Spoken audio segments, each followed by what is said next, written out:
I'm very worried about both of these candidates, and I'm very worried about the state of our country. I'm very worried about the fact that our foreign policy really is determined by deeper forces. I think what Putin said in an interview with Figaro in 2017 is very interesting. Putin is quoted as saying that by then, in 2017, he had worked with 3 U.S. presidents. And he said they come into office with some ideas. But then, as he described it, he said men in dark suits and blue ties show up to explain to them the way things really are. And we know with Trump, Bolton showed up and Pompeo showed up, and they explained how things really are. We should understand in the United States that what passes for our democracy right now is not real engagement of the people, and our elections are completely overblown in terms of what they do regarding America's role in the world, which right now, because of how close we are to complete disaster in global war, is actually the preeminent issue. In global war is actually the preeminent issue. And we have a deep state problem that is absolutely severe. So I'm not telling people how to vote. A plutocracy where politics is driven by huge money that has nothing to do with us. And we are a deep state system where the things that really determine life and death for us, and especially the 90 seconds of proximity to nuclear Armageddon, as defined by the doomsday clock, is not determined by democratic institutions engaged in public deliberation and debate. It's determined secretly, surreptitiously, with narratives that are based on lies and where public opinion plays very little role. So I would say that no matter what happens in November, honestly, we have our urgent work cut out for us to restore some semblance of democratic responsibility, small d, democratic responsibility for our foreign policy. Because if we continue to be led by the CIA, the NSC, the Pentagon, the arms contractors, the Israel lobby, and all the rest, we are just going to go deeper and deeper into war. We have a struggle to restore a democratic process in the United States, and that means to take it out of the plutocratic hands, and it means to take it out of the deep state CIA, Pentagon, arms contractor hands.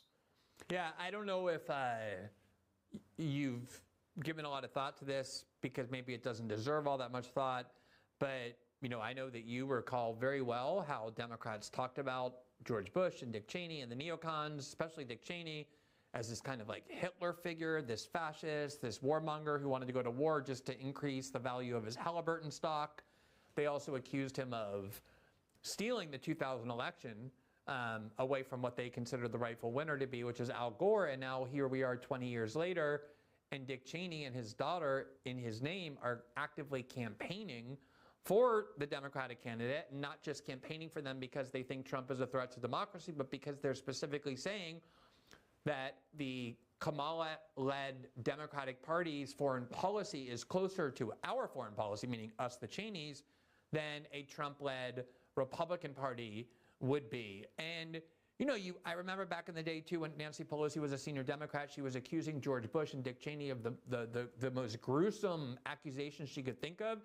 And then it turns out when Nancy Pelosi's daughter creates a documentary, she says that George W. Bush is like a member of the Pelosi family, that the two love each other so much and have for many years, so that it's all sort of this theater.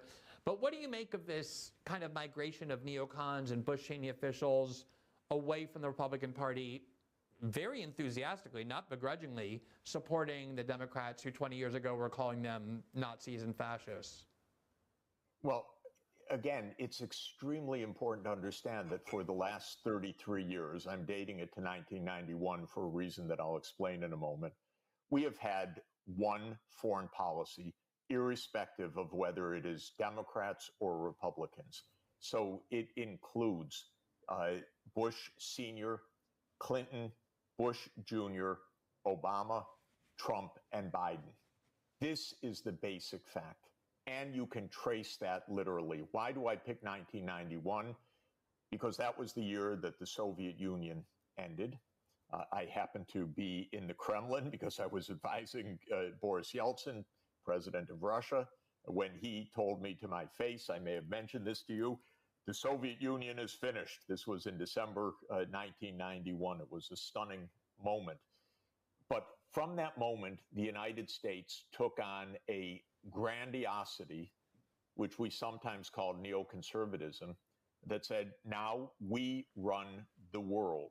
We don't have to listen to anybody else. We can choose wars at will because there will be no opposition.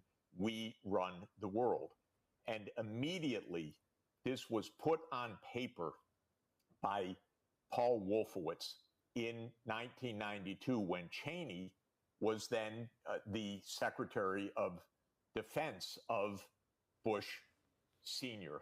Well, this document, which was a defense policy for 1992 to 1997, it wasn't ready for prime time, let's say, in public opinion, but the idea of the U.S. grandiose, unipolar, the indispensable state took hold in 1992. Clinton came in, and in 1994, from what I'm told by an excellent historian who's coming out with a history of this, it was already decided, I haven't seen the document, but it was already decided in 1994 that not only would NATO expand, but it would expand to Ukraine. I know that that's the case by 1997, that the decision had been made. Now, that 1994 decision under Clinton was completely contrary to the explicit promises that had been given in 1990 to Mikhail Gorbachev, the last president of the Soviet Union, and in every implication to Boris Yeltsin. So Clinton continued the neocon policy. His Secretary of State, Madeleine Albright, put it in words for us, the indispensable nation. She was a warmonger herself. She was the architect of the 1999 NATO bombing of Serbia, the first war in Europe after World War II, not Ukraine, as is sometimes said. And that was a Clinton-Albright war. They started the NATO enlargement. Now, it's interesting in terms of continuity that who was a senior person in the Clinton administration as number two on Russia policy, that was Victoria Nuland. Now, as soon as George W. Bush Jr.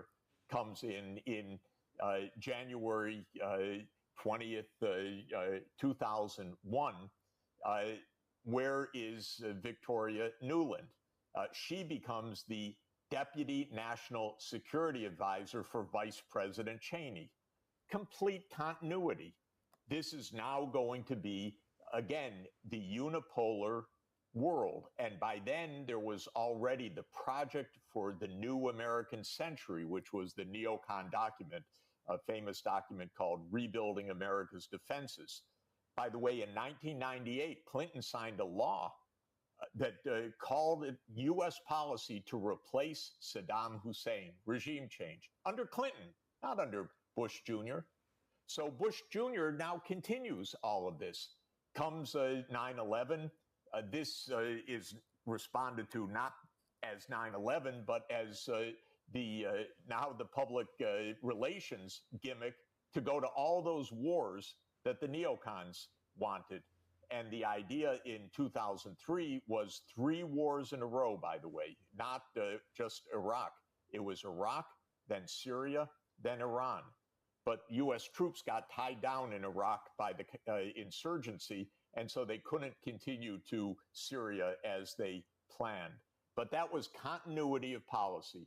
the Iraq War, phony pretenses, neocon policy, also part of the Israel lobby strategy to take out any potential enemies of Israel. Then Obama comes in. By the way, 6 more NATO countries, let's see, 3, 5, 7 NATO countries joined in 2004. Latvia, Lithuania, Estonia, Bulgaria, Romania, Slovakia, and Slovenia in 2004 under Bush Jr. So the NATO enlargement continues. Then comes Obama, supposedly our peace president.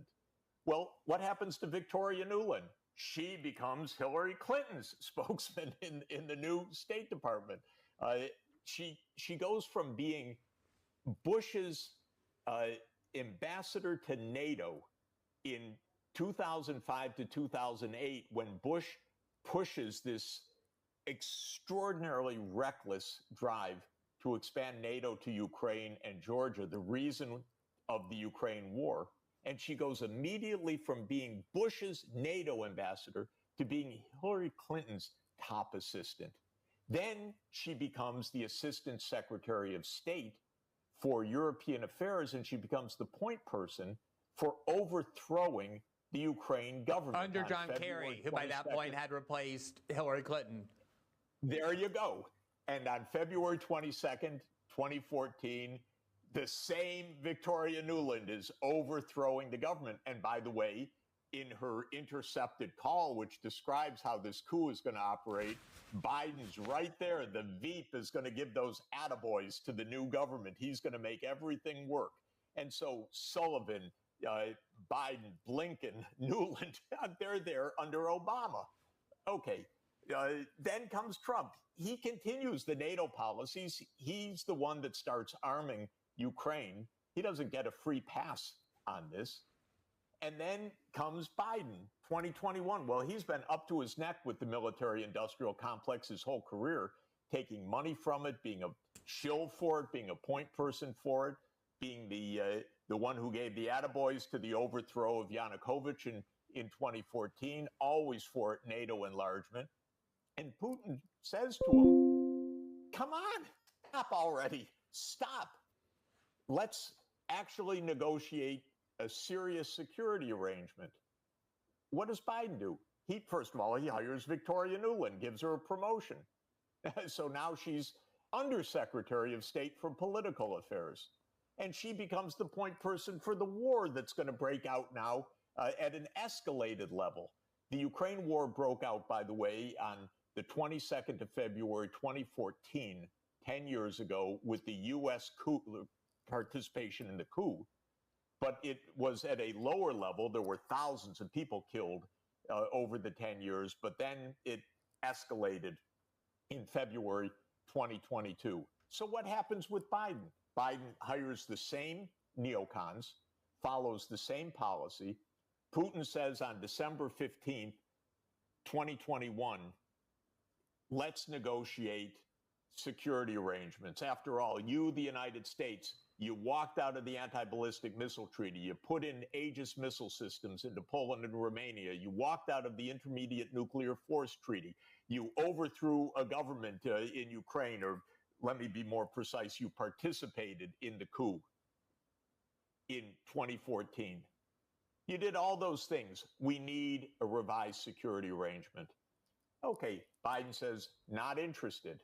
All he can muster is the next March.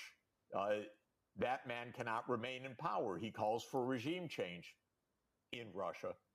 Actually, after February 24th, 2022, when Russia's military operation goes into effect, this invasion, Zelensky immediately says, oh, okay, wait a minute. We can have neutrality. We don't need this NATO thing. And on that basis, they almost reach an agreement in March 2022, a few weeks after this thing started, before there were many deaths at all. They reached in and actually initialed an agreement in Ankara, Turkey. And the United States, under Biden, rushes in and stops the agreement. Then they send Boris Johnson over to make sure that there won't be any more negotiations, and to explain to Zelensky, you don't have to negotiate. We're going to whoop them. And Lloyd Austin explains how our goal is to weaken Russia, and on and on. So my point is, we've had one foreign policy since 1991. Can it be any surprise that Cheney is backing Harris? It's the uniparty. What else is there? Yeah, it makes total sense.